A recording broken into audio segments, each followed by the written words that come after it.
मौत 4000 साल पहले अल्लाह ने मखलूक की तकदीर को लिख दिया। इन्नल्लाह कतबा मकादीरल खलाइक क़ब्ल 50,000 सना।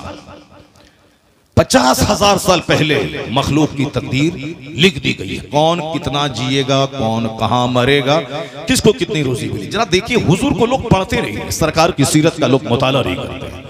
आका अलैहिस्सलाम की जिंदगी का मुताला करें तब पता चलेगा कि ईमान क्या है। जब सरकार का अपना बेटा इंतकाल कर गया तो आपका बेटा अगर मर गया तो आमिल के पास क्यों दौड़ के जा रहे? क्यों ईमान कमजोर कर रहे? क्यों नहीं समझते कि मौत लिखी हुई है, अपने वक्त पे वो मर गया। हुजूर फरमाते हैं फला तकुल लाउ फइन्ना लाउ तफ्तहु अमल शैतान। आका क्या फरमाते हैं? लो मत कहो, काश मत कहो, काश इन केस ऐसा हो जाता तो ऐसा हो जाता। फला तकुल लाउ, लो मत कहो, इन केस में बाप को एम से लेके चला गया होता तो मेरा बाप बच जाता। नो नहीं, ला मत, इन केस मत कहो। फला तकुल लाउ, लो माने इन केस, अगर, इफ, ये अरबी का लफ्ज है। लॉ इन केस मत कहो कि मैं एम से लेके जाता तो मेरा बाप बच गया होता। हुजूर कहते हैं ऐसा मत कहो। फ़इन्न लौ तफ्तहु अमल शैतान, इसलिए कि लफ्ज लौ शैतानी सोच का दरवाजा खोलता है। लफ्ज लौ शैतानी सोच का दरवाजा खोलता है। शैतानी सोच। अरे क्या हो जाए? आवाज दो, पीछे पीछे हॉर्न में आवाज दो। पीछे वालों को आवाज नहीं पहुंच रही है। मोबाइल माइक तो ठीक बोल रहा है, मैं थोड़ा सा देख लीजिए पीछे के पास। इको को मत बढ़ाओ, आवाज थोड़ी बढ़ाओ, पीछे पीछे वाले साउंड। हर आदमी अपने बिजनेस में लगा लेता है। ये बंदा बिजनेस करने आया है, साउंड का पैसा लिया, तो उसको ठीक ढंग से बैठना चाहिए, देखना चाहिए। मोबाइल में लगाओ, सब अकल चौपट हो गई। हुजूर ने 1400 साल पहले क्या कहा था? अखीर जमाने में अक्सर लोगों की अकलें छीन ली जाएगी। यह हदीस सुनो सरकार की, इधर सुनो, मेरी तरफ गौर से सुनो, बकवास मत करो। हुजूर क्या कहते हैं? तुनज़ौ उक़ूलो अक्सरे ज़ालिकल ज़मान। एक जमाना ऐसा आएगा कि अक्सर लोगों की अकलें छीन ली जाएगी, लोग पागल हो जाएंगे। बस हो रहे हैं पागल। अस्सलामु अलैकुम, ठहरिए, कांच खोलना है, गुटखा फेंकना है, तब बोलता हाँ वालेकुम सलाम, कैसे? अगर उसी हालत में मौत आ गई तो क्या हाल होगा? मौत तो एक सेकंड में आ सकती है, अचानक मौत आती है। ऐसा नहीं कि मौत तैयारी के बाद मौत आएगी, नहीं, मौत अचानक आती है। कयामत अचानक आएगी, दुनिया का विनाश अचानक होगा, जलजला अचानक आता है, बता के नहीं आता है। मौत बता के नहीं आती, अचानक आती है। कैंसर वाला 10 साल से हॉस्पिटल में पड़ा हुआ, ऑक्सीजन पे मर ही नहीं रहा। ये 18 साल का जवान अभी बाइक लेके निकला, कुछ नहीं, बस एक कुत्ता सामने आया था, ऐसे मोड़ा, गिरा, मर गया। सडन, अचानक मौत अचानक आती है। मौत क़यामत अचानक आएगी। इसलिए ये मत कहना कि हम वज़ू करके तैयार रहेंगे, कलमा पढ़ के तब मौत आएगी। यहाँ तो मौत कलमा पढ़ने की मोहलत नहीं देगी।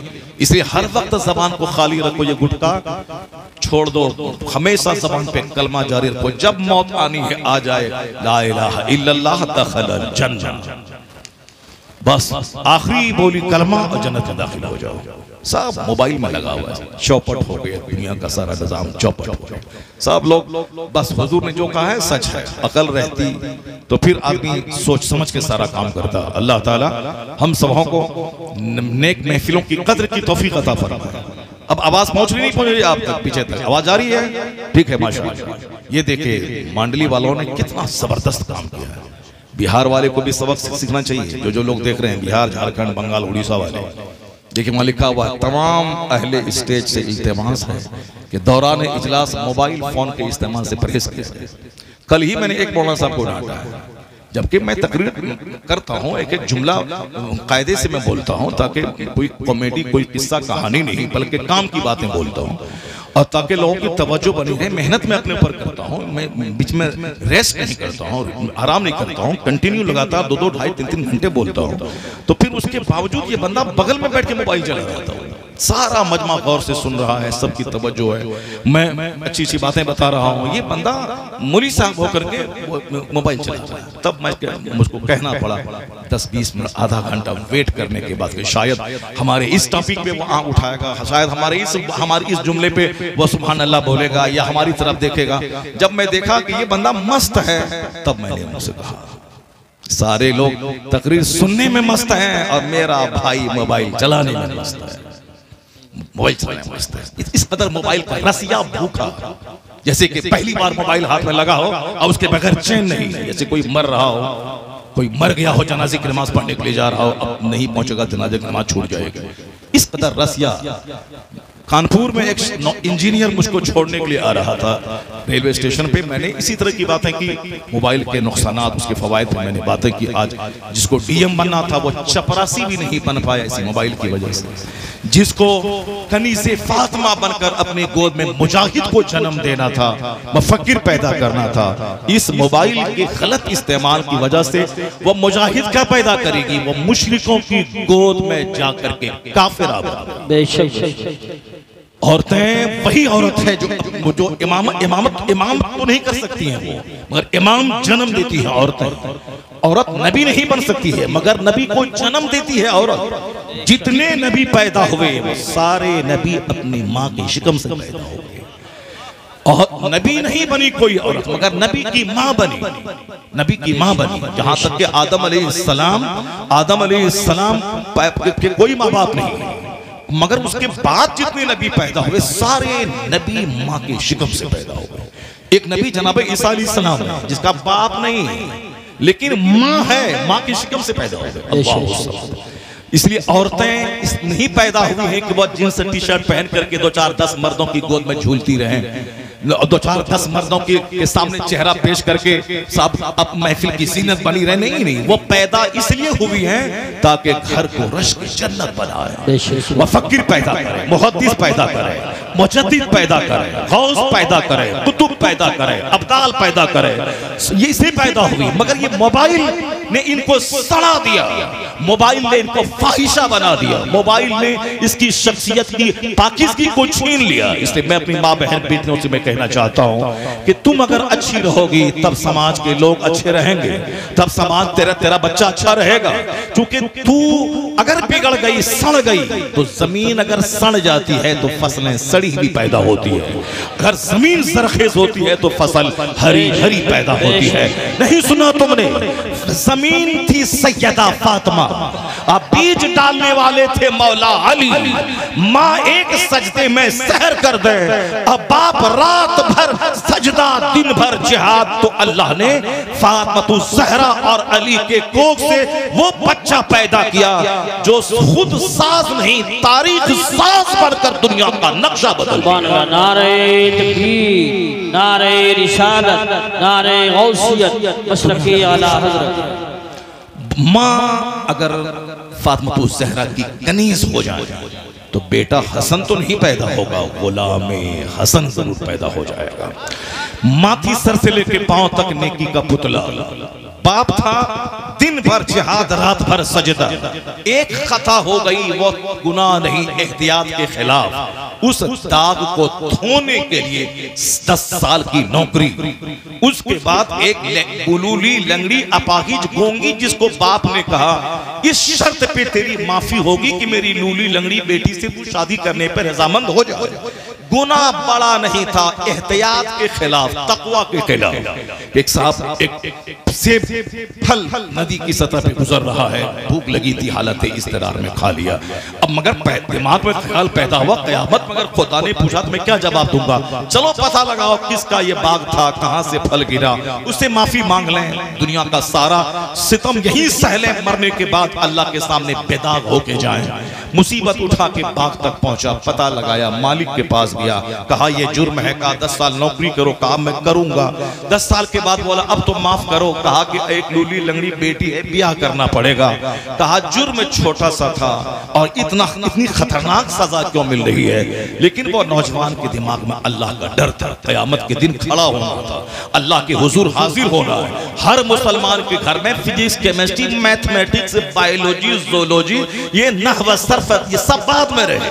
पहले ये हदीस हर घर में लिखी रहनी चाहिए कि ला तज़ूलु क़दमा अब्दिन हत्ता युसअल अन अर्बईन, जब तक 4 सवाल का जवाब बंदा क़यामत के दिन नहीं देगा, अपनी जगह से बंदा 1 इंच हट नहीं पाएगा।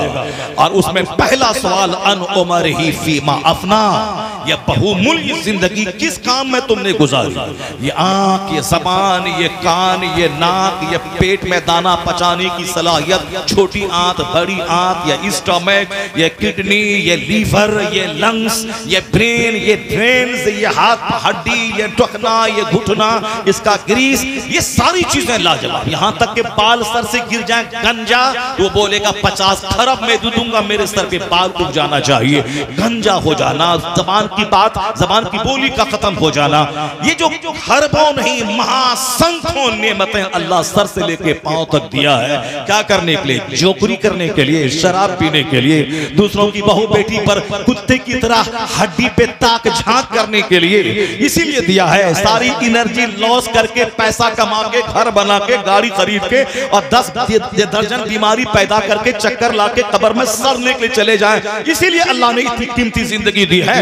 जबान बोली का जवाब नहीं, आंख का जवाब नहीं, कान का जवाब नहीं, पेट का जवाब नहीं, हाथ पांव का जवाब नहीं, यूरिनरी सिस्टम का जवाब नहीं, यूरिन का जवाब नहीं, स्टूल का जवाब नहीं, सारा सिस्टम लाजवाब। अल्लाह पूछेगा ये जो लाजवाब सिस्टम मैंने तुझको दिया था, तुमने क्या किया, किस काम में लगाया?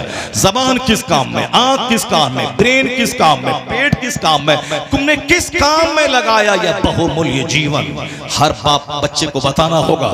1 खरब का घर देने से बेहतर है कि एक बाप अपने बच्चे के दिल में अल्लाह का डर पैदा कर दे, हुजूर की सुन्नत सिखा दे। आज जो डॉक्टर की सूरत में जानवर, इंजीनियर की सूरत में जानवर, मंत्री की सूरत में जानवर, मिनिस्टर की सूरत में कुत्ता, ये जो गली गली में मिनिस्टर की सूरत में कुत्ते पैदा हो गए, बात बात में घर गिरा देना, बात बात में साथ बुलडोजर चला देना, बात बात में सब आग लगा देना, बात बात में सब तमाशा खड़ा करना। ये जो कलकत्ता के आरजीकर मेडिकल कॉलेज में एक MBBS करने वाली लड़की के साथ हॉस्पिटल में उसका रेप जो हुआ, जो उसका मर्डर जो हुआ, ये क्या हुआ? कोई गांव देहात के मुसहर टोला में हुआ है।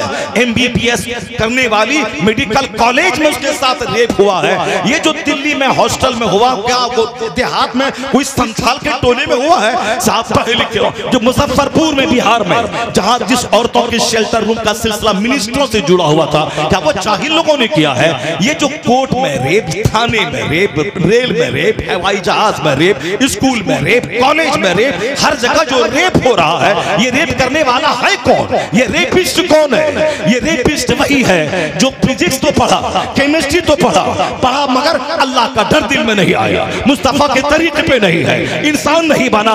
ये तमाम दरसगाह है 2 टाका कमाने वाले डॉक्टर को जन्म दे रही है।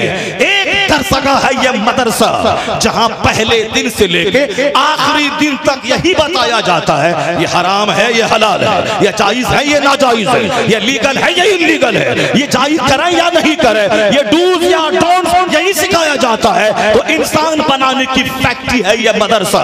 इस मदरसे को मालदारों ने उजाड़ दिया कि मेरा बच्चा मदरसे में पढ़ने के बाद खाएगा क्या, और काफिरों ने इसे आतंकवादी का अड्डा कहा। वो चुमा चाटी रेलवे स्टेशन पे करे 18 साल का जवान को बोले कोई चलेगा, मैं नमाज पढ़ूं तो नहीं चलेगा। क्या दिमाग में गोबर भरा है यार? वह चुमा चाटी कर रहा है, वह शराब पी रहा है, वो चलेगा? वह नाच रहा है, गा रहा है, चलेगा? मैं 1 मिनट में अजान दे रहा हूं तो कह रहा ये नहीं नहीं चलेगा, मैं सजदा कर रहा तो बोलता नहीं चलेगा। तो क्या चलेगा? शराब चलेगी, डांस चलेगा, ज़िना चलेगा, रेप चलेगा, मर्डर चलेगा। जब दुनिया के लोग इतना घटिया हो जाएं कि जब रेप पे राजी हो जाएं, ज़िना पे राजी हो जाएं, बलात्कार पे राजी हो जाएं, तब इंसान कहां से ढूंढोगे? डॉक्टर की सूरत में जानवर, मिनिस्टर की सूरत में जानवर, इंजीनियर की सूरत में जानवर, प्रिंसिपल की सूरत में जानवर, डीएम की सूरत में जानवर। तो इंसान कहां मिलेगा? इंसान पैदा करने की फैक्ट्री है ये मदरसा। मदरसे को तुमने आतंकवादी का अड्डा कहा, तुमने अपने बच्चों को पढ़ाना छोड़ दिया। जब प्रोडक्शन घट जाएगा, जब पैदावार घट जाएगी आदमी की, तो समाज शैतानों से भर जाएगा। आज जो समाज गुंडे से, शराबी से, ज़िनाकार से भरा है, क्यों? इंसान बनाने की फैक्ट्री मदरसा कमजोर हो गया। अगर तुम चाहता है कि दोबारा समाज वली से भर जाए, कुतुब से भर जाए, अब्दाल से भर जाए, नमाजी से भर जाए, नेकों से भर जाए, तो दोबारा इस फैक्ट्री को आबाद करना होगा।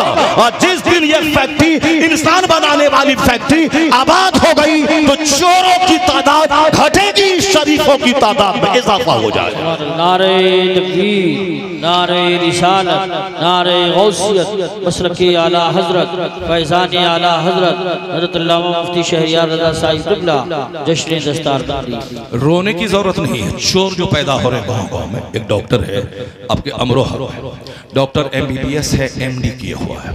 अब वो डॉक्टर साहब के पास आप मंडली से गए कि मेरी बीवी दर्द ज़हन में गिरफ्तार है, डॉक्टर साहब इसको नॉर्मल डिलीवरी करवा दीजिए। वो डॉक्टर साहब जान रहे हैं कि नॉर्मल डिलीवरी हो जाएगी, इसकी सिर्फ पेन को बढ़ा दें, एक इंजेक्शन डाल दें, दर्द बढ़ेगा, नॉर्मल डिलीवरी हो जाएगी। लेकिन वो जो 1.5 करोड़ रुपए दे करके एडमिशन करवाया है कॉलेज में, और उनका जो प्लान है कि मेरा बेटा अमेरिका में FRCS की डिग्री लेके आएगा, वो माल कहाँ से आएगा? अब वो करता क्या है कि उनके घर में जो AC लगी है, वो जो 25 लाख की फॉर्च्यूनर, 25 लाख की इनोवा क्रिस्टा खरीदे हुआ है, अब साहब शहर में लोन लेकर के 50 लाख 1 करोड़ में जो क्लिनिक खोला है, ये कहां से देगा पैसा? तो अब वो उसी पैसे और EMI को अदा करने के लिए इंसानियत का कपड़ा उतार के जानवर का कपड़ा पहनता है। अब कहता है कि नॉर्मल डिलीवरी नहीं होगी, तेरा बच्चा मर जाएगा या तेरी बीवी मर जाएगी। 1 घंटे के अंदर अगर ऑपरेशन नहीं हुआ, सिजरिंग नहीं हुई, तो जच्चा भी मरेगी, बच्चा भी मरेगा। ये बेचारा घबरा जाता है, घबराया, दौड़ के आया घर। जमीन थी तो बेच दिया, नहीं जमीन थी तो मकान बेच दिया, मकान गिरवी रख दिया। अपने घर गांव के मालदारों के सामने सोना चांदी गिरवी रखा, 1 लाख रुपए डॉक्टर को दिया। डॉक्टर ने सिजरिंग कैंची चलाई। अब जो 2-3 बच्चा पैदा करने वाली औरत थी, बेचारी 1-2 पे आउट हो गई। जिनका बच्चा DM बनने वाला था, नेक इंसान बनने वाला था, मुजाहिद बनने वाला था, उसको 2 ही बच्चे पे सीमित कर दिया और एक गरीब की जमीन बेचवा दी। अपना आशियाना तामीर करने के लिए गरीब की जिंदगी से खिलवाड़ किया। लोग क्या कहते हैं?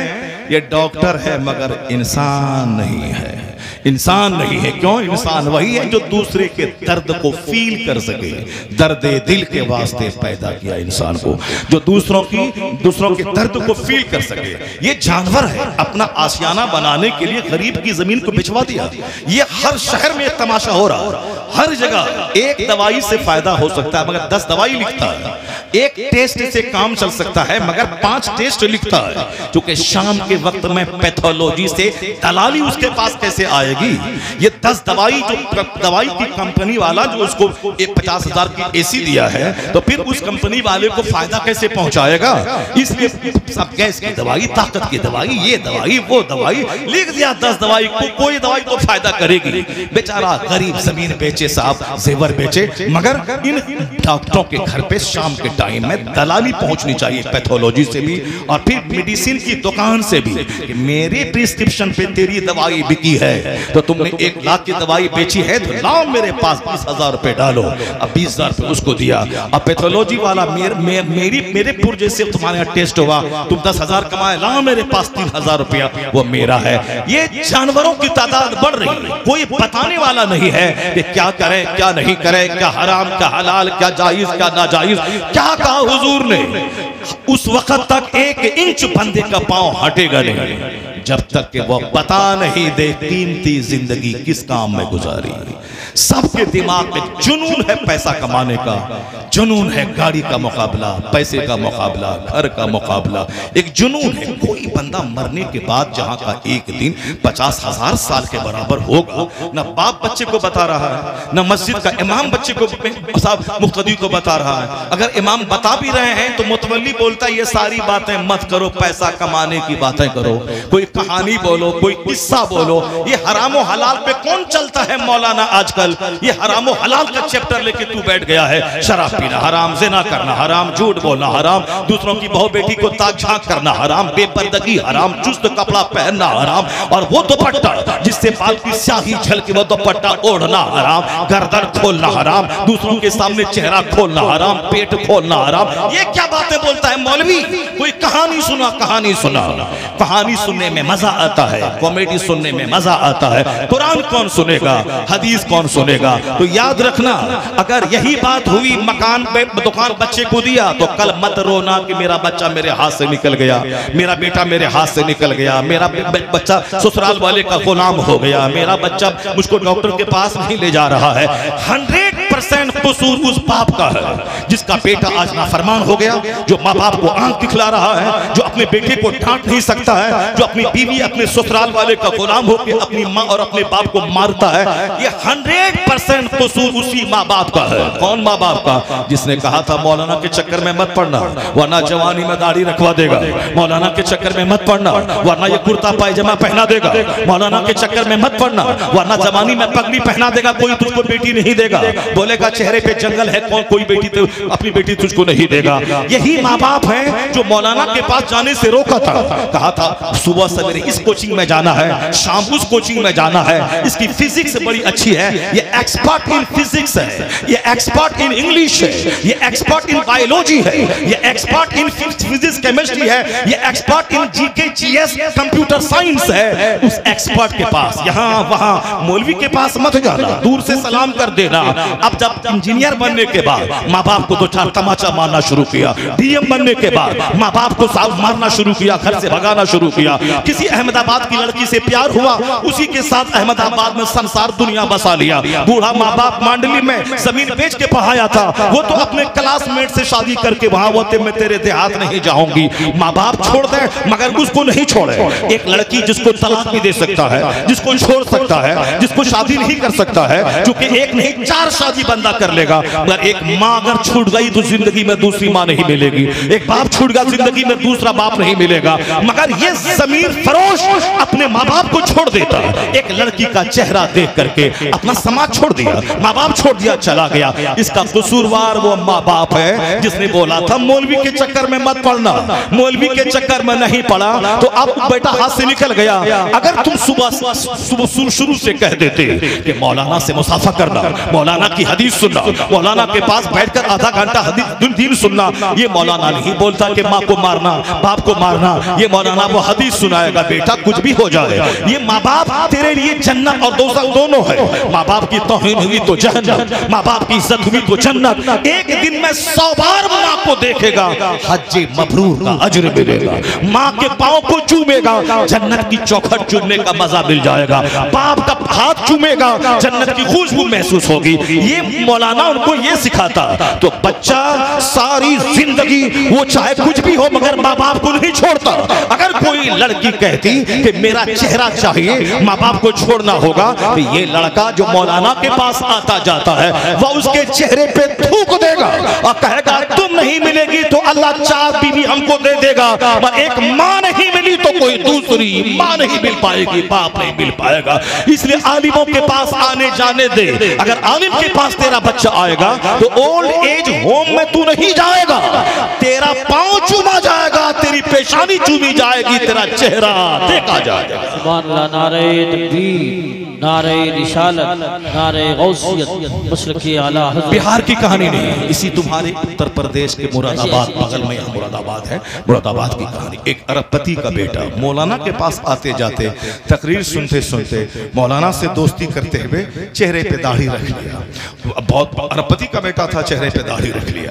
अरबपति का बेटा था, खूबसूरत तो था ही, कॉलेज में पढ़ रहा रहा था। मौलाना के पास आते जाते दाढ़ी रख लिया, नमाज पढ़ने लगा। कॉलेज जाता था, ग्रेजुएशन वहां से कर लिया, पोस्ट ग्रेजुएशन पीजी वहां से कर लिया, कॉलेज से पढ़ा। मौलाना के पास आते जाते मोहब्बत दोस्ती की वजह से दाढ़ी रख लिया। सुन्नत की फजीलत सुनते सुनते शादी लगी दूसरे बड़े अरबपति के बेटे से। साफ पीतल का कारोबार है, एक्सपोर्ट हो रहा है। अब वहां अब ये किसी गरीब घर में थोड़ी शादी करेगा, इसका ये भी एक्सपोर्टर है। अब उनके घर में रिश्ता लगा, लड़की खूबसूरत हुई, पढ़ी लिखी, लड़की को लड़का पसंद था, घर वालों को पसंद था, मगर लड़के के चेहरे की दाढ़ी उसको अच्छी नहीं लग रही थी। उन्होंने अपनी अम्मी से कहा कि अब्बा से कह दो कि सब ठीक है मगर दाढ़ी हमको अच्छी नहीं लगती है। पंजाब की खूबसूरत औरत, पंजाब की खूबसूरत औरत, स्मार्ट एंड साफ ब्यूटीफुल और लंबी और पढ़ी लिखी, हायर एजुकेशन, उसके बावजूद पंजाब की बेटियां पगड़ी, बड़ी पगड़ी, हमसे डबल पगड़ी पहनने वाला सिख, हमसे बड़ी दाढ़ी रखने वाला सिख, उनका चेहरा दाढ़ी देखिए, 18 साल का जवान है, दाढ़ी कितनी लंबी है, उनके सर पे पगड़ी कितनी बड़ी है, डबल पगड़ी हमसे उसके ऊपर में है।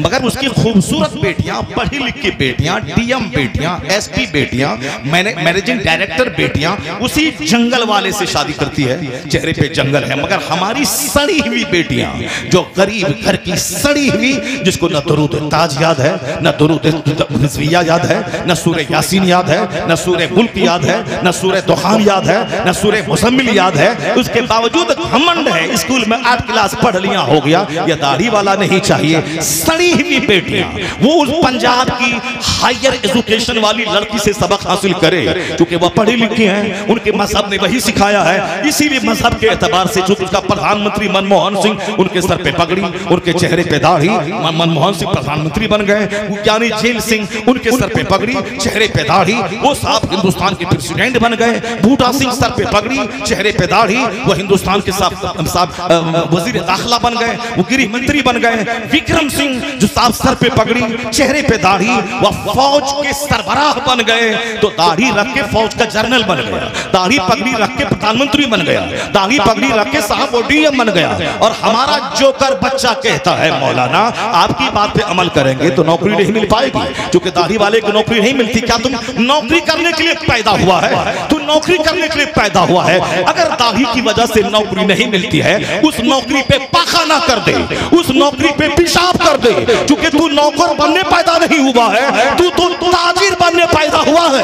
तेरे पैगंबर ने कहा है बरकतों का 9 हिस्सा सिर्फ तिजारत में अल्लाह ने रख दिया है। तू गुलामी मत कर, तू 10 गुलाम को अपने पास रख। तो अगर तू नौकरी गवर्नमेंट की देखता रहेगा, नौकर बन के रहेगा, पगड़ी जाएगी, दाढ़ी जाएगी, टोपी जाएगी, नौकर बन के तू रहेगा। तू तिजारत कर, तू बादशाह बन के रहेगा। मुस्तफा की दुआ तेरे साथ मिल के रहेगी।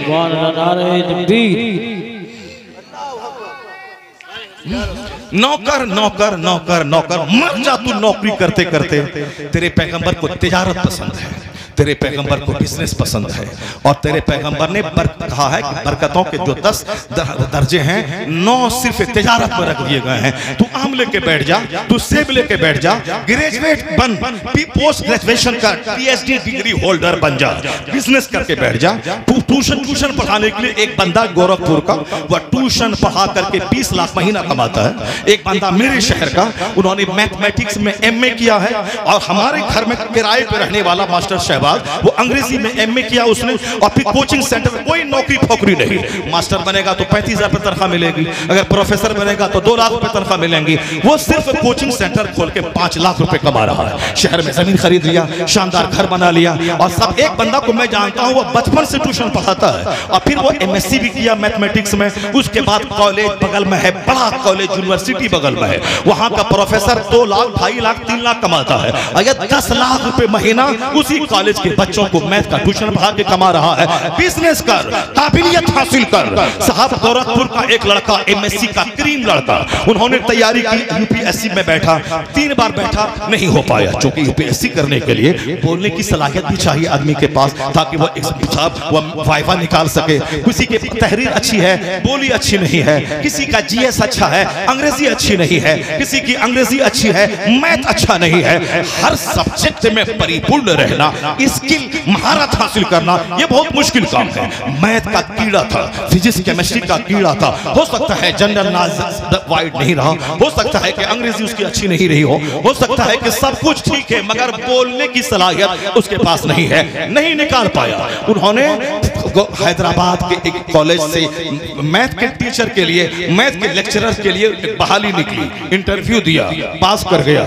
मालूम है अगर वो डीएम बन गया होता तो 3 लाख महीना कमाता, लीगल तरीके से। हराम तरीके से 30 लाख कमा लेता वो अलग बात है, मगर हलाल तरीके से 2-2.5 लाख ही कमा पाता वो। लेकिन नौकरी उसको लगी कॉलेज में। उस कॉलेज में मैथमेटिक्स पढ़ा करके पर मंथ 10 लाख रुपए महीना कमाने लगा। ये आज से 15 साल पहले की बात मैं कह रहा हूं। 15 साल पहले बंबई जहां मैं खिताब करने जाता था, जिस घर में मैं ठहरता था, उसी के बेटे का अपना खास साला था वो लड़का। उन्होंने ऐसा हासिल किया, नौकरी दिमाग में हटा दे। ये बोल उसी लड़के की तरह जो मुरादाबाद का लड़का बोला। क्या बोला? वो बोला कि उनके पास खबर पहुंची कि लड़की को सब कुछ पसंद है मगर दाढ़ी पसंद नहीं है। ये हमारी सड़ी हुई बेटियां, 10 मर्दों से बात करने वाली बेटियां, कमरा बंद करके मोबाइल पे 10 मर्दों को लूटने वाली बेटियां, बेशरम बेहया अपनी इज्जतों को तार-तार करने वाली बेटियां। कुरान पे नजर रख, फातिमा ज़हरा की सीरत पे नजर रख, गौसे आज़म की मां पे नजर रख, फिर याद रखना तू जहां कदम रखेगी बरकतों का खजाना निकल जाएगा। और ये 10 मर्दों की गोद में झूलने वाली, और जब वहां जाएगी किसी एक के यहाँ दिल कैसे लगे जो 10 घर में खाना खा चुकी हो 10 मर्दों के पास, तो वो एक मर्द के पास कैसे दिल लगेगा जो सारी जिंदगी जब तक तंदुरुस्ती रहेगी जिना करेगी, और जब बीमार पड़ेगी दरगाह पे जाके भीख मांगेगी, और फिर नहीं किसी गैर के साथ भागेगी, उसको 6 महीना निचोड़ के 50 टुकड़े करके उसको 50 जंगल में दिल्ली की उस लड़की की तरह उसको फेंक दिया जाएगा। इसलिए बोल और काली कलोटी औरत जो अपने बाप माँ की खुशी की खातिर बाप माँ के रिश्ते पे राजी रही, आज 90 साल की बूढ़ी हो गई, अपने शौहर के घर में रानी बन के है, साहिबे औलाद बन के है, रानी बन गई। और जो नाची कूदी 10 मर्दों के पास वो सड़ गई, उसका कत्ल हो गया। वो थाबे वाले ने जबलपुर में कत्ल किया, और आफ्ताब नामी पूना वाला 50 टुकड़े में काट के लड़की को फेंक दिया। चूंकि चेहरा देख के करीब हुआ है, जब चेहरा कब तक देखेगा? बीमार पड़ी चेहरा काला, बीमार पड़ी चेहरा काला हो गया, या उम्र थोड़ा आगे ढली चेहरे का चमड़ा ढीला हो गया, तो फिर क्या होगा? अब तो या तो दरगाह पे बैठ के भीख मांगे या तो उसको छोटे घर से निकाल दे। जिसने भी मोहब्बत की शादी रचाई 99% शादियां उसकी फेलियर हो गई, उसको ज़ब्ह कर दिया गया, कत्ल कर दिया गया। होटल में इज्जत निचोड़ के बेसहारा छोड़ के लड़का वहां से भाग गया। ये सारे किस्से रोजाना अखबार में आते हैं। लेकिन जो रानी बन के रही, अपनी मर्जी नहीं चलाई, माँ बाप ने जहां शादी करवा दी वहां कर लिया, शौहर को एक्सेप्ट कर लिया, अब वो वहां 90 साल की हो गई, न तलाक है, न तकरार है, न लड़ाई है, औलाद साहिब औलाद बन गई, उम्र बढ़ती जा रही है, शौहर का प्यार मिलता चला जा रहा है। ये है माँ बाप की मर्जी के मुताबिक शादी करने का इनाम, कि अब बच्चा उसका पांव चूम रहा है, बच्चा उसका चेहरा देख रहा है। और जो जवानी के नशे में 10 मर्दों से दिल लगाती है, उसका बीच चौराहे पे बेसहारा बन के उसको छोड़ दिया जाता है। तो इस तरह वो नौजवान मौलाना के पास आता जाता था, दाढ़ी चेहरे पे थी, नमाज पढ़ता था, अरबपति का बेटा दूसरे अरबपति की बेटी बोली सब कुछ ठीक है, स्मार्ट है, खूबसूरत है, हैंडसम है, मगर ये बियाह पसंद नहीं है। उसको चाहिए था कि सिख घराने की बेटियों की जिंदगी का मुताला करे। तो लड़का का बाप बोला उनके दोस्त से कि जाओ मेरे बेटे से कह दो कि दादी शादी से पहले तक मूंड ले, उसके बाद रख लेगा जब शादी हो जाएगी, लड़की अच्छी है, घराना अच्छा है।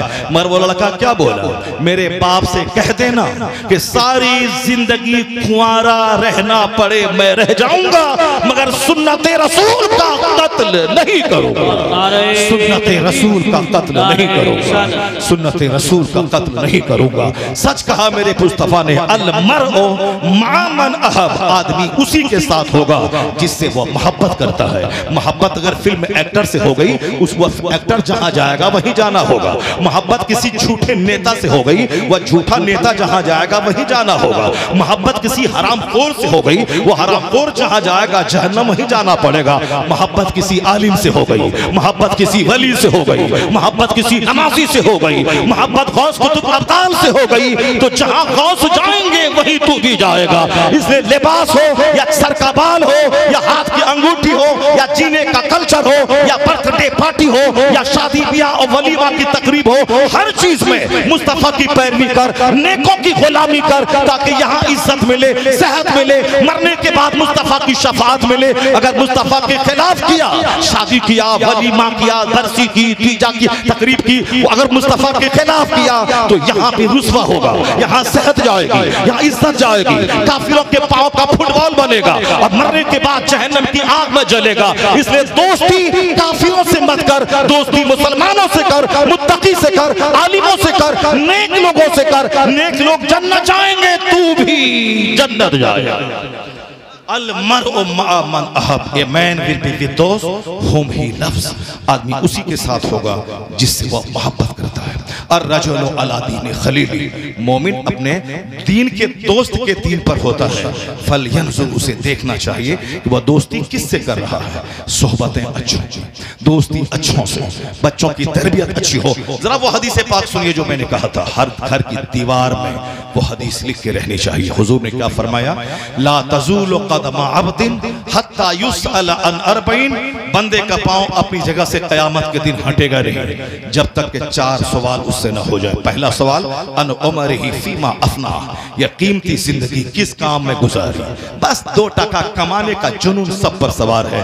कंप्यूटर पढ़ें, अंग्रेजी पढ़ें, तो साहब मास्टर बन जाएं, डीएम बन जाएं, कोई ये नहीं बोलता है कि सुन्नत पर अमल करें, कुरान पढ़ें, दुनिया में 8 घंटे दुकान पर बैठें, 5 टाइम नमाज भी पढ़ लें, जन्नती बन जाएं, दुरूद पढ़ें, कलमा पढ़ें, नेक बने, जन्नती बने, हुजूर की शफाअत कैसे मिलेगी। कोई चर्चा घर में नहीं है। घर में चर्चा है चोरों का, डकैतों का, नेताओं का, हराम से दौलत कमा के 10-20 मकान बनाने वालों का। तो बच्चों के दिमाग में ही जुनून सवार है। नहीं मौलाना साहब, मदरसे में पढ़ेंगे हाफिज बनेंगे, क्या मिलेगा मदरसे में? मदरसे में पढ़ेंगे हाफिज बनेंगे, क्या मिलेगा? यानी एक दिमाग में एक बात बसी हुई है। जबकि हाफिज बनने वाला, आलिम बनने वाला, इस्लाम ये कहता है क्या कि तुम सिर्फ ट्यूशन पढ़ाओ, तुम सिर्फ मस्जिद में नमाज पढ़ाओ, तुम सिर्फ अजान दो, तुम सिर्फ मकतब में बच्चों को अली बा पढ़ाओ, ये कहता है क्या? इस्लाम कहता है ये, रब्बना आतीना फिद दुनिया हसना व फिल आखिरति हसना व क़िना अज़ाबन्नार। अल्लाह कहता है तू दुआ कर, इलाही मुझे दुनिया में भी अच्छा रख, मुझे मरने के बाद भलाई अता फरमा। तो क्या मतलब अल्लाह तुझको दुआ करने का ढंग सिखा रहा है कि दुनिया में भी खुशहाल रह, दुनिया में भी अच्छा रह। तो दुनिया में अच्छा रहने के लिए क्या करना होगा? दुनिया में अच्छा रहने के लिए मेहनत करनी होगी, मुशक्कत करनी होगी, यहाँ तुम्हें स्ट्रगल करना होगा, जद्दोजहद करना होगा। रोजी देने वाला अल्लाह है, इसमें कोई शक नहीं है, लेकिन तुम्हें खेत में जाना होगा, हल चलाना होगा, दुकान में जाना होगा, बिजनेस करना होगा, 30-20 साल तक पढ़ना होगा, कंपटीशन फेस करना होगा, फिर बाकी जब तक नौकरी करना है तो हम 60-62 साल तक तुम्हें ऑफिस जाना होगा, दफ्तर स्कूल जाना होगा, मेहनत करनी होगी, बिजनेस करना होगा, वतन से बेवतन होना पड़ेगा। दिल्ली का एक मौलवी साहब, बगल में दिल्ली है, वो मौलवी साहब मदरसे से पढ़ने लिखने के बाद फारिग हुआ, मस्जिद पकड़ लिया, कहा अब मस्जिद पकड़ के रहेंगे, नमाज पढ़ाएंगे। हम तो नहीं कुछ तरक्की कर पाए, अलबत्ता इस मस्जिद में रह गए तो बाल बच्चे को दिल्ली में पढ़ा लिखा के कोई नौकरी दिला देंगे, कारोबार करवा देंगे। पर मस्जिद वाला इतना टॉर्चर किया, इतना टॉर्चर किया, ये लोटा क्यों टूटा है, ये मुसल्ला क्यों फटा है, ये बल्ब क्यों टूटा है, ये पंखा क्यों बंद है, इतना टॉर्चर किया। तनख्वाह है 200-250, इतना टॉर्चर किया कि बेचारा समझ लिया कि अब इमामत करना बहुत मुश्किल काम है, मैं ऐसा नहीं करूंगा, अलबत्ता 2-3 साल तक सह लेता हूं। उन्होंने एक प्लान बनाया, उस प्लान के तहत वर्क शुरू किया। उन्होंने मदरसे की डिग्री से उन्होंने तिब्बिया कॉलेज में, हमदर्द यूनिवर्सिटी में एडमिशन करवाया, BUMS में एडमिशन करवाया। अब वहां करने में 3 साल लगेंगे। अब 3 साल दिल्ली में कहां रहूं, कैसे खाऊं, उसी मस्जिद में। अब वो सारा नास मतवल्ली और ट्रस्टी का उठाना शुरू किया। एक टीचर क्लास का आदमी बोलता अरे बल्ब टूटा, हाँ हुजूर। मतवल्ली बोलता अरे मुसल्ला उल्टा हुआ, हाँ हुजूर। यानी जी हुजूरी शुरू कर दी कि 3 साल रहना है मुझे। मुझको, सारा नाज उठाया, रात रात भर पढ़ता रहा, रोजाना पाबंदी से कॉलेज जाता रहा, स्कूल में इमामत करता रहा। जब डिग्री 3 साल में अच्छी मिल गई उसको BOMS की, उसके बाद दूसरे मोहल्ले में क्लिनिक खोला। जो डॉक्टर सुस्त काम चोर सिनेमा देखने वाला मोबाइल चालक होता है वो डॉक्टर कभी डेवलप नहीं कर पाएगा। जो हमेशा स्टडी करता है, किताबों को पढ़ता है, नई नई बीमारी पे रिसर्च करता है, उन बीमारियों की दवाइयों पे रिसर्च करता है, नई नई कंपनी के प्रोडक्ट्स पे रिसर्च करता है, कहाँ किस दवाई में किसमें ज्यादा फंक्शन है और ज्यादा फायदा है, उस जो हमेशा मेहनत में रहता है वो सटीक दवाई लिखता है। मरीज की भीड़ उसके पास लगती है, उन्होंने मेहनत शुरू कर दी, क्लिनिक चल पड़ी उसकी, दवाखाना चल पड़ा। अब वो दवाखाना के लिए अपनी अलग से जमीन खरीद ली, अपनी जमीन पे क्लिनिक हो गई। फिर उसके बाद उन्होंने इमामत से इस्तीफा दे दिया।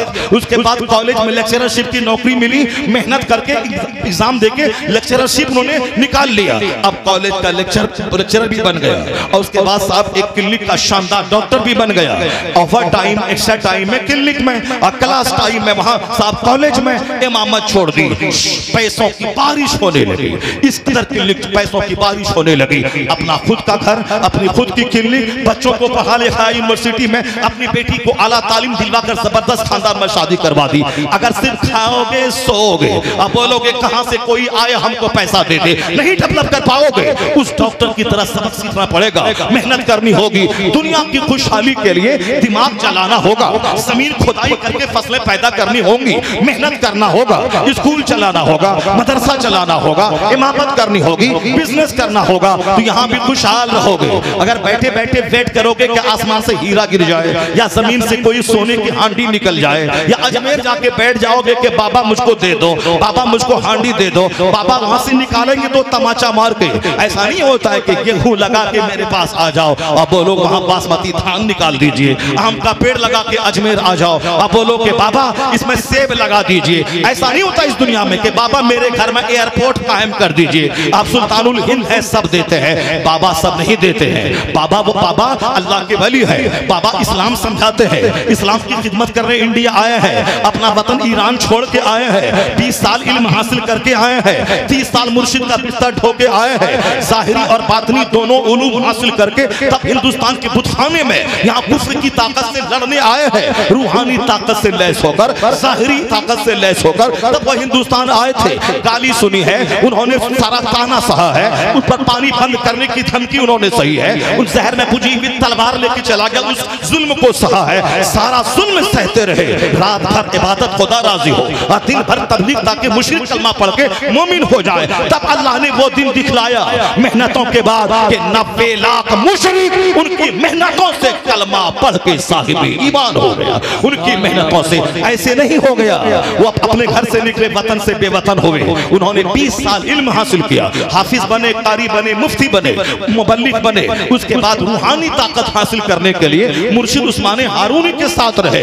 वो गौसे आजम मादरजाद वली थे, पैदा होते ही वली पैदा हुए थे, मगर उन्होंने 20 साल तक इल्म हासिल किया, 25 साल तक दरख्त के पत्तों को खाया, जंगल में गिरी पड़ी सब्जियों को खाते रहे, तब जाके मारिफत का नूर हासिल किया। फिर बगदाद की महफिल में आ गए, मस्जिद को आबाद किया, मदरसे को आबाद किया, मरा हुआ सिस्टम मदरसा का जिंदा किया, खानकाह को जिंदगी दे दी। 100 मौलवी मिल के हसद करते हुए आपको लाजवाब करने आया था, एक निगाह डालकर सबको मबहूत और मुतहय्यर कर दिया। रूहानी ताकत, ज़ाहिरी ताकत, तब मदरसे को जिंदगी मिली, खानकाह को जिंदगी मिली, ऐसी जिंदगी मिली कि नाम ही मोहिउद्दीन पड़ गया, दिन का जिंदा करने वाला। तब अल्लाह ने कहा, अल्लाह ने इनाम दिया, ए मोइनुद्दीन तू जिया मेरे लिए, तू मेहनत किया मेरे लिए, तू 40 दिन तक भूखा रहा मेरे लिए, 40 साल तक ईशा के वजू से फजर पढ़ा मेरे लिए, 25 साल दर्द का पत्ता खा करके तू मार्फत का नूर हासिल किया मेरे लिए। अब जब दीन को जिंदगी दे दी है तो अब जब तक दीन रहेगा अब्दुल कादिर तेरा डंका बजता रहेगा। अब आज करोड़ों कादरी दुनिया में है, या उनकी दीनी खिदमतों का इनाम है, दीन को जिंदगी दी, तो जब तक दीन रहेगा अब्दुल कादिर तेरा नाम रहेगा, जब तक दीन रहेगा मोइनुद्दीन तेरा नाम रहेगा। बरहेज कबीले के पैठान थे, बाप दादा कबीले बरहेज अफगानिस्तान छोड़ के इंडिया आ गए, रात में सिर्फ 2 घंटे सोना है, बाकी 22 घंटे दिन की खिदमत करना है, गाली गलौज सुनकर 1000 किताबें लिखकर दिन की खिदमत करनी है, तमाम बदअकीदों से जंग करनी है, गाली गलौज सुनना है, जमीन की आमदनी से मस्जिद मदरसा किताबें छपवा के सुन्नियत का काम करना है। जब सुन्नियत का काम किया, करोड़ों मुसलमानों का ईमान बचाया, तब अल्लाह ने अहमद रजा को बरेली के सौदागरान से उठाया और शोहरत के उस आसमान पे पहुंचा दिया। अमेरिका में रजा रजा, हॉलैंड में रजा रजा, ऑस्ट्रेलिया में रजा रजा, श्रीलंका में रजा रजा, हर तरफ रजा रजा। इसीलिए है वह दीन बचाया है, करोड़ों का ईमान बचाया है, अपनी नींद कुर्बान किया है, दिन की राहत कुर्बान की है। तब जाके रजा को अल्लाह ने वह मकाम दिया कि जब तक सुन्नियत रहेगी तेरा नाम रहेगा, जब तक दीन रहेगा तेरा नाम रहेगा। अलीगढ़ वाले रोकने आ गए, सहारन वाले रोकने आ गए, नजद वाले रोकने आ गए। ये पैठान है, ये गसीला है, ये बड़ा पढ़ा लिखा नहीं है, उसकी अजमत को मजरू करना चाहा, मगर सब उनसे चलने वालों के गुल हो गए चिराग। अहमद रजा की शम्मा फरोजा है आज भी, यूनिवर्सिटी में रजा, कॉलेज में रजा, खानकाह में रजा, नाम के साथ रजा, करोड़ों नाम के साथ रजा, तौसीफ रजा, शहरयार रजा, हामिद रजा, यूसुफ रजा, मोहसिन रजा, अख्तर रजा, फला रजा। एक रजा था, आज करोड़ों नाम के साथ लफ्ज़ रजा है। यह दीनी खिदमतों का इनाम है। जो जिएगा रब के लिए, जो मरेगा रब के लिए, जो दीन बचाएगा वह एक खित्ते में महदूद नहीं रहेगा, हर ज़बान पे चर्चा रहेगा। आज ऐसा लग रहा है वादी रजा की कोहे हिमालय रजा का है, जिस सम तो देखिए वो इलाका रजा का। नारे तकबीर, नारे रिसालत, नारे गौसियत, मसलके आला हजरत, फैजान आला हजरत। A man who dedicates his life for the sake of Allah, Allah gives him name, Allah gives him fame, Allah gives him popularity. यह जिंदगी कीमती जिंदगी है। गुटखा खाने में मत गुजारो, सिगरेट पीने में मत गुजारो, दूसरों का मुंह देखने के लिए चौक चौराहे पे मत घूमो। एक इसी उत्तर प्रदेश में आजमगढ़ इलाके में एक गांव है, वहां की आबादी है 200 घर है उस गांव में। 145 IAS ऑफिसर है, 145 IAS ऑफिसर है।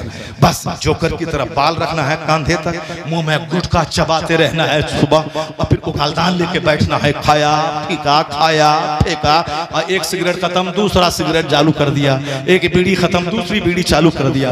वो बीड़ी पीते पीते मर जाएगा, कोई बड़ा काम नहीं कर पाएगा। बड़ा काम बहुत सारा पीर है इंडिया में, जो बीड़ी पीना फेंकना, बीड़ी पीना फेंकना। मगर हमारा एक पीर था जिसको जब भी देखा तिलावत करता देखा, जब भी देखा दरसे बुखारी देता देखा, जब भी देखा अमरे बिल मारूफ करता देखा, जब भी देखा मदरसा में देखा, जब भी देखा मुफ्तियों की झुरमुट में देखा, जब भी देखा उलमा के हुजूम में देखा, जब भी देखा सिर्फ इल्मी काम करता रहा। इसलिए अल्लाह ने वो शोहरत दी कि मोदी जी देखते रह गए, प्रधानमंत्री अमेरिका का प्रेसिडेंट देखता रह गया। ये कौन फकीर था जो दुनिया से गया, करोड़ों की भीड़ लगा के चला गया। ये ना व्हाट्सएप पे था, ना यूट्यूब पे था, ना इंस्टाग्राम पे था, ना फेसबुक पे था। ये कौन सी ताकत थी? ये 1 करोड़ लोग कहां से आ गए? दुनिया को पता चला मादी ताकत और है, रूहानी ताकत और। ये रूहानी ताकत का जलवा है, यह स्पिरिचुअल फोर्स का जलवा है। इसलिए यह कीमती जिंदगी का एक एक मिनट काम में लगाइए, पढ़िए लिखिए, दूसरों का मुंह मत देखने मत जाइए।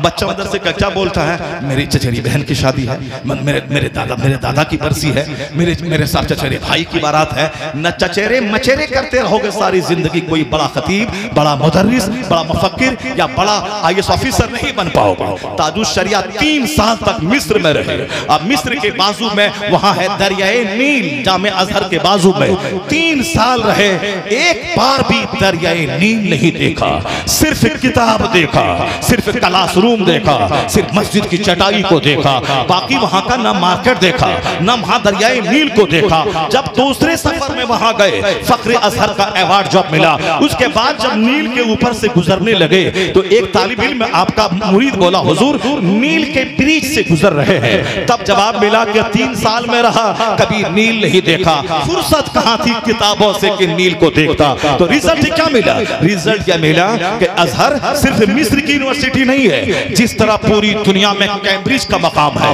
ऑक्सफोर्ड का मकाम है, उसी तरह दीनी नुक्ते नजर से अजहर यूनिवर्सिटी का मकाम पूरी दुनिया में है। दुनिया भर के लाखों बच्चे वहां सैकड़ों फैकल्टीज में पढ़ते हैं। अरब में, अरबी जबान में फिजिक्स केमिस्ट्री सब पढ़ाई जाती है, मगर जो अरब में पैदा हुए, जिसकी मादरी जबान अरबी थी, मगर वो वहां टॉप नहीं कर पाया। हिंदुस्तान में पैदा होने वाला, उर्दू जबान जानने वाला, अरबी अलग से सीखने वाला, उस मिस्र यूनिवर्सिटी अजहर में सारे बच्चों में इम्तियाजी मकाम हासिल किया। जो किताब देखेगा, जो पगड़ी नहीं देखेगा, जो चप्पल नहीं देखेगा, जो कपड़ा नहीं देखेगा, जो खाना नहीं देखेगा कि खाना क्या मिल रहा है, और जो दाल देखेगा, दाल पतली है नहीं पढ़ेंगे, जो रोटी देखेगा, रोटी मोटी है नहीं पढ़ेंगे, जो शूज देखेगा, जो सॉक्स देखेगा, जो साहब कुरान खानी के नजराने देखेगा, जो कपड़े का प्रेस देखेगा, वो कोई बड़ा काम नहीं कर पाएगा। हमारे पूर्णिया शहर का डॉक्टर, आज का सर्जन अरबों में खेल रहा है, लेकिन पहले के जमाने में उसकी चप्पल टूटी थी, उनके सर के बाल उड़ने लगे थे। इस कदर स्टडी किया उसने, मेडिकल की जब पढ़ाई पढ़ रहा था, इस कदर मेहनतें करता था कि सर के बाल उसके उड़ने लगे थे, कपड़े में प्रेस करने की फुर्सत उसको नहीं मिलती थी। आज वो बच्चा मेरे शहर का सबसे बड़ा सर्जन है, वो सबसे बड़ा डॉक्टर है। इसलिए पढ़ने के जमाने में एक एक मिनट को कीमती समझना होगा। चचेरे मेरे भाई की शादी में मेरी अपनी खास बहन का इंतकाल हो गया। मैं तबलीगी दौरे पर राजस्थान में था, आ नहीं पाया, शरीक नहीं हो सका। सरकार ताजुश शरिया मिस्र में थे, उनका अपना बाप मुफस्सिर आज़मी हिंद का इंतकाल हो गया इंडिया में। वो ना पढ़ाई छोड़ के यहाँ आए, ना जनाजे में हाजिर हो सके। दुनिया में बड़ा काम करने के लिए एक एक मिनट को कीमती समझना होगा। खाने पे नजर नहीं, बस खा ले जिससे जिंदा रह सके, पहन ले जिसके सत्र छुप सके, बाकी सारा फोकस, सारी ताकत स्टडी किताब के मुताले पे करना होगा। 5 किताब सिलेबस में है तो 50 किताब एक्स्ट्रा पढ़ना पड़ेगा, तब जाके बड़ा मुसन्निफ, बड़ा खतीब, बड़ा मुदर्रिस, बड़ा IAS ऑफिसर, बड़ा थिंकर, बड़ा मुफक्किर बनेगा। मेहनतें करते जाओ, जन्नत वहां मिलेगी, इज्जत यहाँ मिलेगी, राहत यहाँ मिलेगी। इसलिए दुनिया में जिंदा रहने के लिए यहाँ के लिए मेहनत करनी होगी और आखिरत के लिए भी मेहनत करनी होगी। अजमेर जाके बैठने से काम नहीं चलेगा। अजमेर जाओ, कहो बाबा अस्सलामु अलैकुम, अपना वतन छोड़ा हम हिंदुस्तानी के लिए, अपना सुखचैन कुर्बान किया हमारे लिए। आज हिंदुस्तान में जितने मदरसे मस्जिदें, सरों पे टोपियां हैं, वो सब आपकी मेहनतों का नतीजा है। बाबा मैं आपको जिंदगी में देख नहीं सका, मैं आपकी कब्र देखने आया हूँ, मैं आपको सलाम करने आया हूँ। हिंदुस्तान का मौसिक, हिंदुस्तान का राजा, हिंदुस्तान का हकीकी बादशाह, हिंदुस्तान में इस्लाम की तबलीग करने वाला मुबल्लिग आजम, मैं आपकी चौखट देखने आया हूँ। वहां जाओ, आला हजरत का मकाम मुस्तजाब है, दुआ कबूल होगी। लेकिन एयरपोर्ट वाली दुआ मत करना और वहां ये घर में एयरपोर्ट लगा दीजिए और आम लगा के जाओगे, बोला बाबा हमारे आम में सेब लगा दीजिए मेरे आम के पेड़ में, ऐसा नहीं होगा। बाबा कौन दुआ करते हैं, कौन दुआ कबूल होती है? बच्चा खूब मेहनत किया, 8 घंटे पढ़ा, मैट्रिक में 90% नंबर लाया, इन +2 में 12 घंटे पढ़ा, 95% नंबर लाया, ग्रेजुएशन में 99% नंबर लाया। उसके बाद चला गया अजमेर, कहा बाबा मैंने मेहनत में कोई कमी नहीं की, मैं 18 घंटे तक स्टडी की, 99% नंबर लाया, मेहनत मेरी। बाबा अब दुआ कर दें, अब हाथ उठा दें, इधर से मेहनत चलेगी, उधर से ख्वाजा हिंद हाथ उठा देंगे कब्र में, इधर से मेहनत चलेगी, उधर से दुआ चलेगी, कामयाबी आसमान से जमीन पे उतर जाएगी, कामयाबी कदम चूमेगी, कामयाबी कदम चूमेगी। ऐसा जिस तरह से आम के पेड़ से सेब नहीं निकलता, उसी तरह सिर्फ बैठे बैठे ख्याली पुलाव पकाने से, सपना देखने से काम नहीं होता। यह सपना देखने की जगह नहीं है, यह मेहनत करने की जगह है। और आप ये मत कभी नर्वस होना कि इस्लाम खतरे में है, इस्लाम मिट जाएगा, ऐसा कभी नर्वस मत होना।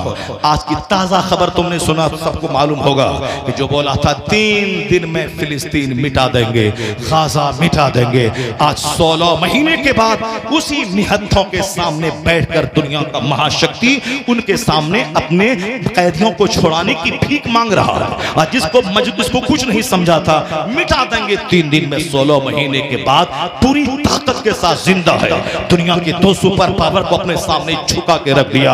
वो तो मरने के लिए कसम खा रखा है कि हमारा खून बहेगा, इसी जमीन पर बहेगा, हमारी कब्र बनेगी, इसी जमीन पर बनेगी। तो एक तरफ बम गिरता रहा, एक तरफ कलमे की आवाज बुलंद होती रही, तो दुनिया देख लिया बम की ताकत फेल हो गई, कलमा की ताकत गालिब आ गई, कलमा की ताकत गालिब आ गई। इसलिए तुम कभी मत घबराना कि हमारा इस्लाम खतरे में है। नहीं, आंधी आती है चली जाती है, बारिश आती है चली जाती है, तूफान आता है चला जाता है, मौसम बदलता है चला जाता है। कड़ाके की सर्दी थी चली गई, बारिश का मौसम था चला गया, सैलाब आया चला गया। ये वक्ती आंधी मेरी वजह से बदअमली की सजा के तौर पर आती रहेगी, जाती रहेगी। आंधी जाएगी, मौसम नॉर्मल हो जाएगा, तूफान जाएगा, मौसम नॉर्मल हो जाएगा, सैलाब जाएगा, मौसम नॉर्मल हो जाएगा। न आंधी रहेगी न सैलाब रहेगा, क्या रहेगा? मदरसा रहेगा, मस्जिद रहेगी, खानका रहेगी, आसान रहेगी, जलसा रहेगा, आलिम रहेंगे, दीन का बयान होगा, कोई गुल बाकी रहेगा न चमन रह जाएगा, पर रसूलुल्लाह का दीने हसन रह जाएगा। कोई गुल बाकी रहेगा न चमन रह जाएगा, पर रसूलुल्लाह का दीन हसन रह जाएगा। अल्लाह तबारक व तआला हमको और आपको सबों को बुराइयों से बचने की तौफीक अता फरमाए। अल्लाह ताला फजूल कामों, फजूल बातों और फजूल खाना खाने से बचने की तौफीक अता फरमाए। जिस कौम में ज्यादा होटल और ज्यादा हॉस्पिटल हो, कोई काम वह कौम नहीं कर पाएगी। होटल में खाएगी, हॉस्पिटल में इलाज कराएगी, घुटने का दर्द, टखने का दर्द, पेट में भूख नहीं लग रही है, और खाना खा लिया तो खाना पच नहीं रहा है। हॉस्पिटल और होटल इंडिया में खूब चल रहा है। मुरादाबाद के लोग, अमरोहा इलाके के लोग, हमारे बिहार में हर गली कूचे में मुरादाबादी बिरयानी, हैदराबादी बिरयानी, मुरादाबादी बिरयानी, हैदराबादी बिरयानी, बिरयानी बिरयानी बिरयानी, शादी में बिरयानी, तीजा में बिरयानी, बरसी में बिरयानी, वलीमा में बिरयानी, लंगरे गौसिया में बिरयानी। खाओ, लेटरिन जाओ, उसके बाद एक दर्जन बीमारी में पड़ो, तड़प तड़प के मर जाओ। जो कौम कम खाती है, जो कौम कम बोलती है, जो कौम कम सोती है, ज्यादा इबादत करती है, वह कौम कामयाब होती है। दुनिया में खुशहाल रहने के लिए पढ़ाई भी करनी होगी और दुकान भी जाना होगा, बिजनेस भी करना होगा। बिजनेस किए बगैर रोजी नहीं मिलती, तो मस्जिद गए बगैर भी जन्नत नहीं मिलती है। इसको गिरा बांध के रख लें। दुनिया में खुशहाली चाहे तो बिजनेस करना होगा, जन्नत चाहिए तो नमाज पढ़नी होगी, रोजा रखना होगा, इबादत करनी होगी, तमाम बुराइयों से बचना होगा। अल्लाह तबारक तआला हमारी इस नौजवानों की टीम को सलामत रखे, जो दुनिया और आखिरत दोनों की तालीम देने के लिए प्रतिबद्ध है। इन्होंने मेहनतें शुरू की हैं ताकि बच्चे हाफिज भी बने, और उसी कैंपस में बच्चे अंग्रेजी भी पढ़ें, फिजिक्स भी पढ़ें, बायोलॉजी भी पढ़ें। तो बायोलॉजी दाढ़ी मूंद के नहीं पढ़ें, दाढ़ी रख के बायोलॉजी पढ़ें। नमाजें छोड़ के बिजनेस नहीं करें। तुम खरबपति बन जाओ सबसे, तुम टाटा बिरला को पीछे छोड़ दो, मुकेश अंबानी को पीछे छोड़ दो, लेकिन नमाज छोड़ के नहीं। फिर तुझ में और बिरला में क्या फर्क रह जाएगा? इसलिए तुमको नमाज पढ़ के खरबपति बनना है, ज़कात निकाल के खरबपति बनना है, हुजूर की सुन्नत पे अमल करके खरबपति बनना है। जब मनमोहन सिंह दाढ़ी रख के प्रधानमंत्री बन सकते हैं, तो तू भी दाढ़ी रख के डीएम बन सकता है, आईएएस ऑफिसर बन सकता है। तेरी बेटी भी पर्दा के साथ, हिजाब के साथ, वो भी आला तालीम याफ्ता पर्दे में रह के बन सकती हैं। इसलिए दूसरों से सबक हासिल कीजिए। और लिबास में इल्म नहीं रहता, इल्म सीने में रहता है, इल्म दिमाग में रहता है। और सुनो, उनके पास मेहनत है, उनके पास खुदा की रहमत नहीं है, क्योंकि अल्लाह काफिरों पे रहमत नहीं फरमाता है। रहमत तेरे पास है, तू मुस्तफा की उम्मत में है, तू कलमा पढ़ता है, सजदा करता है। अगर तेरे पास सिर्फ मेहनत आ जाए, ईमान तो है, अकीदा के अल्लाह एक है, वो ईमान नहीं है मगर मेहनत है, तो उस कुर्सी पे बैठ गया। और अगर तेरे पास ईमान है, अब मेहनत बढ़ा दे, मुशक्कत बढ़ा दे, तो फिर क्या होगा? दूसरी कौमें बाद में कामयाब होंगी, पहले मुस्तफा का गुलाम कामयाब होगा। वो कोई दूसरा सलाम करेगा, बातें करता है दूसरों की, वो बड़ा अच्छा आदमी है, लेकिन अच्छा आदमी बनना नहीं चाहता है कोई। वो सिर्फ दूसरों की बात करेगा, अच्छा बनना नहीं चाहेगा। आका फरमाते हैं कि अलबादियो बिस्सलाम बरीउ मिनल किब्र, सलाम में पहल करने वाला घमंड से पाक है, और घमंडी जन्नत में नहीं जाएगा। चाहे आप मॉल बना लें, आप मकान बना लें, गाड़ी खरीद लें, 50 एकड़ जमीन बना लें, कुछ भी कर लें, मगर सरकार की हदीस है कि ला यदखुलुल जन्नह मन कान फी क़ल्बिही मिस्क़ालु ज़र्रतिन मिन किब्र। राई के बराबर घमंड सीने में रहा तो वो बंदा जन्नत में दाखिल नहीं होगा। यह हदीस में है। और कुरान शरीफ में अल्लाह फरमाता इन्नल्लाह ला युहिब्बुल मुतकब्बिरीन, अल्लाह मुतकब्बिरीन को दोस्त नहीं करता, पसंद नहीं रखता। अल्लाह तबारक तआला मुहसिनीन को पसंद करता है, जो तवाज़ु करता है, जो अपने आप को कुछ नहीं समझता है, खरबों में खेले उसके बावजूद अपने आप को मिस्कीन समझता है। माल हाथ में रहे, दिल में माल नहीं रहे, दिल में माल देने वाले की मोहब्बत रहे। आज माल दिल में, माल बढ़ रहा है, घमंड का पुतला सब हो रहा है। उसका आगाज इसी से होता है, वो किसी को सलाम नहीं करना चाहता है। हाँ, उससे बड़ा कोई ईमानदार हो उसको सलाम करेगा, या जिसकी वजह से उसके कारोबार को नुकसान पहुंच सकता है तो उसके सामने भीगी हुई बिल्ली बन के घिघिया के सलाम भी करेगा, खड़ा भी होगा, हाथ पकड़ के बैठाएगा भी। लेकिन जिससे कोई दुनियावी फायदा नहीं है उसको सलाम तो दूर, मुस्कुरा के देखेगा नहीं उसको। हुजूर फरमाते हैं ला तुमिनु ला तदखुलूनल जन्नत हत्ता तुमिनु, you will not enter paradise, तुम जन्नत नहीं जाओगे अनटिल यू बिलीव, जब तक कि तुम मोमिन न हो जाओ।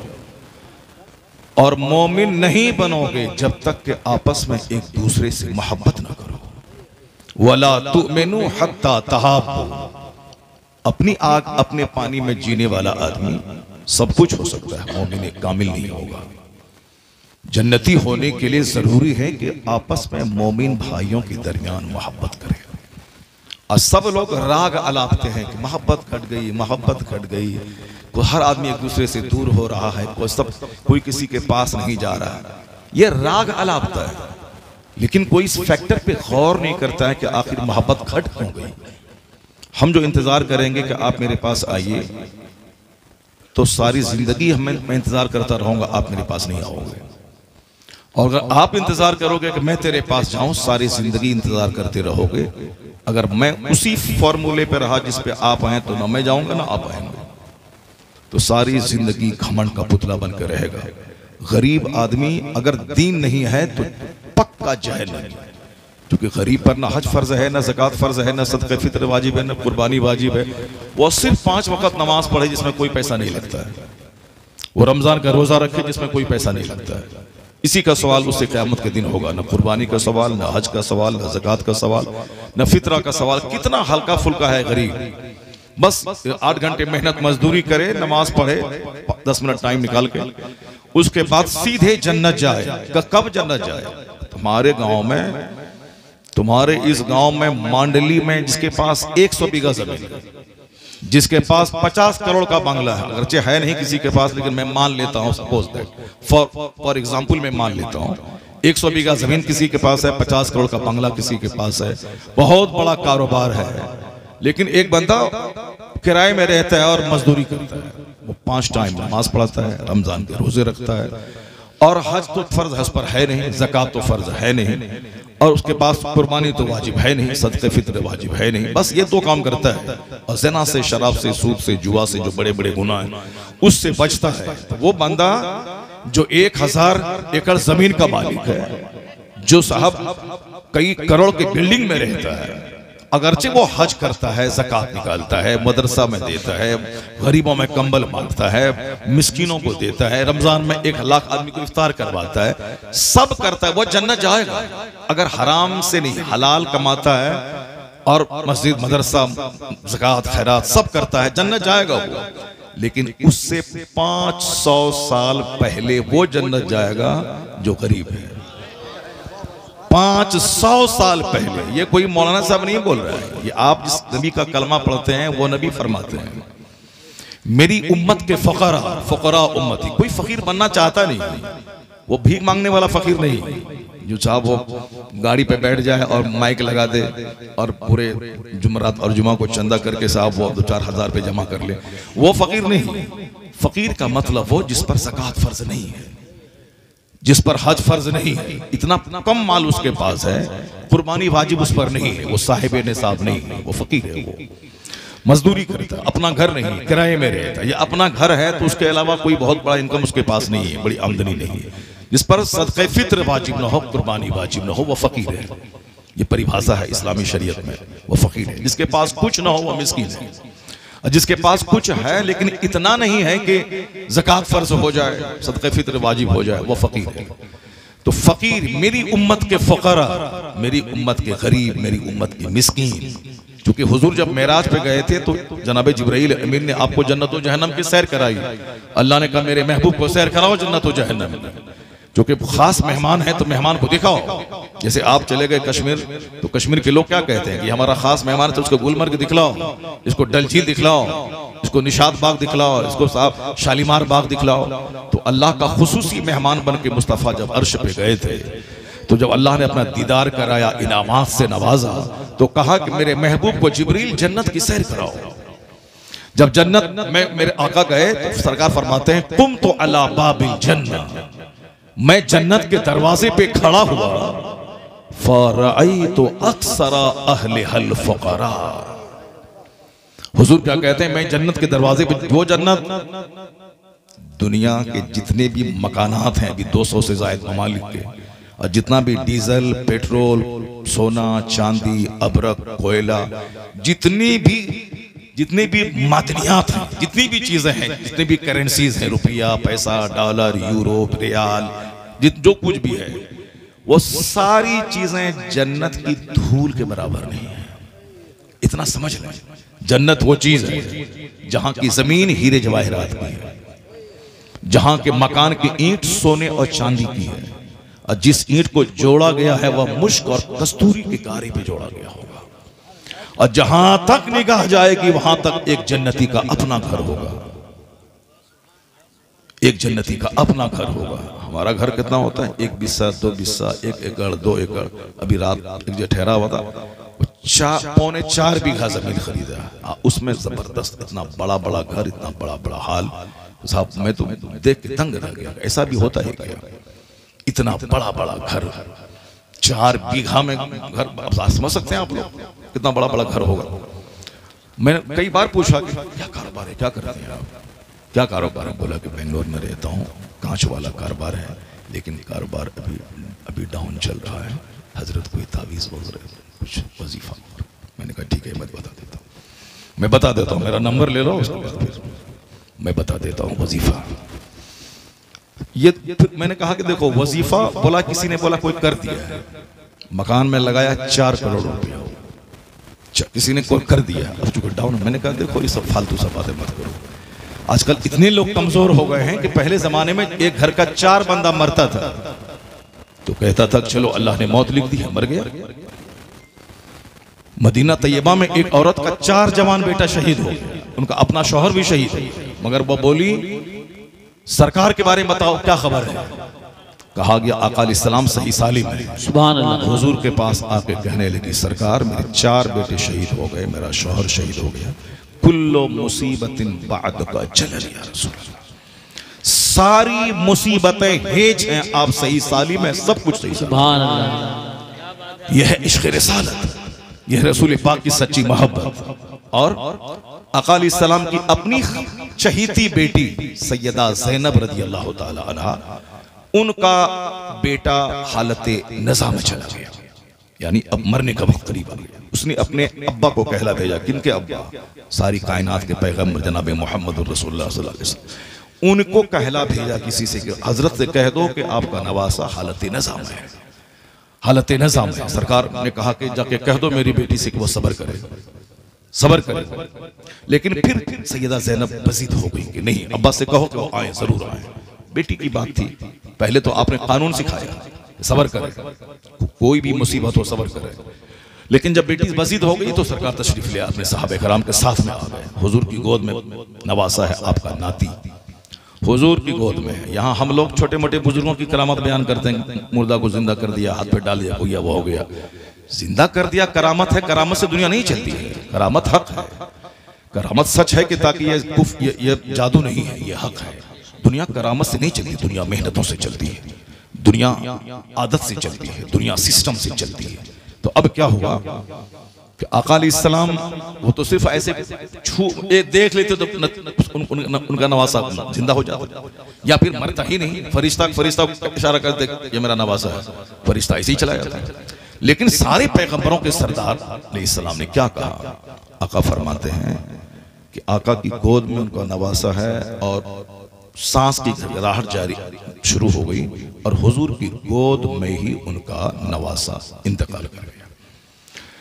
किनका? जो सारे पीरों के पीर हैं, जो सारे नबियों के नबी हैं, सारे पीरों के सरदार, सारे नबियों के सरदार, सारे रसूलों के सरदार, अकरमुल खल्क, अफजलुल मुरसलीन, अफजलुल अंबिया वल मुरसलीन, आका अलैहिस्सलाम, अना सय्यदु वुल्द आदम, बाद अज खुदा बुजुर्ग। तो ये किस्सा मुख्तसर और क्या है, मैं तो मालिक ही कहूंगा कि हो मालिक के हबीब, नहीं महबूब व मुहिब में कोई मेरा तेरा। अल्लाह ने अपने महबूब को तमाम खजानों की कुंजियां अता कर दी।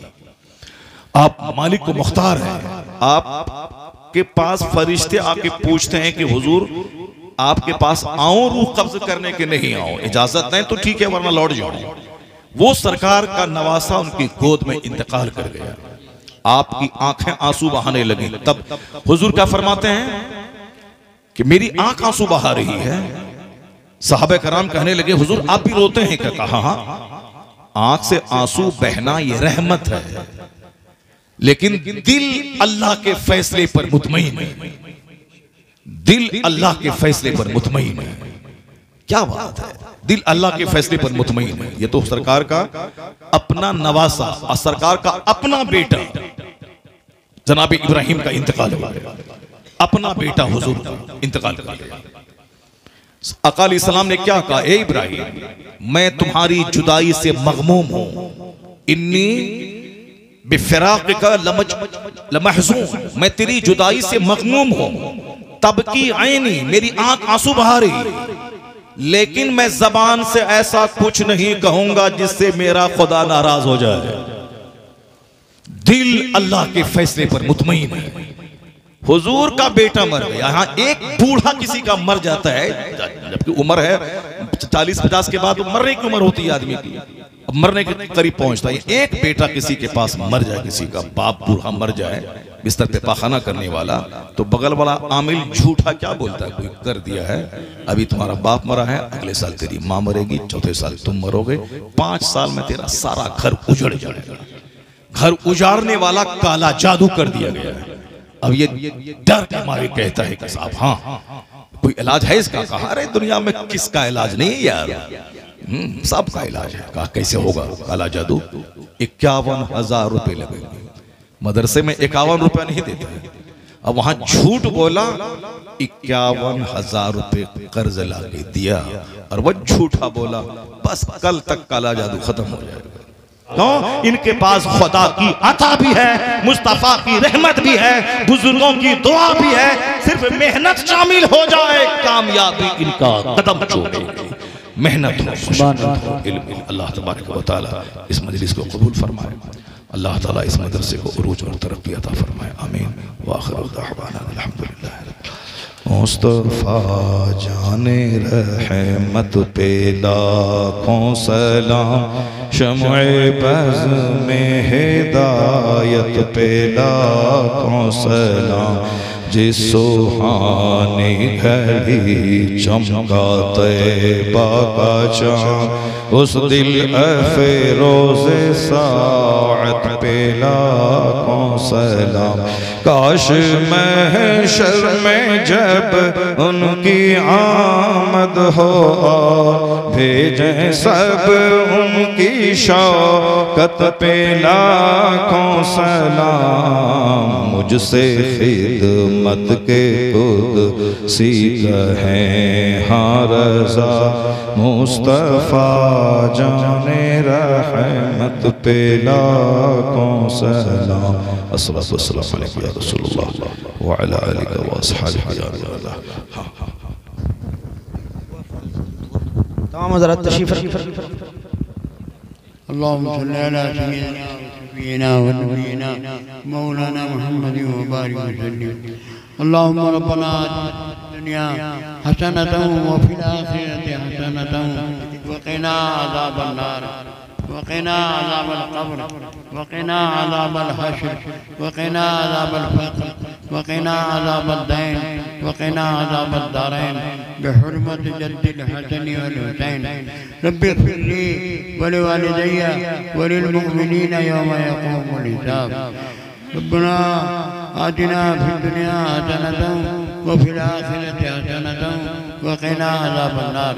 मौला तबारक व तआला आज की इस महफिल को अपने फजलो करम से अपने हबीब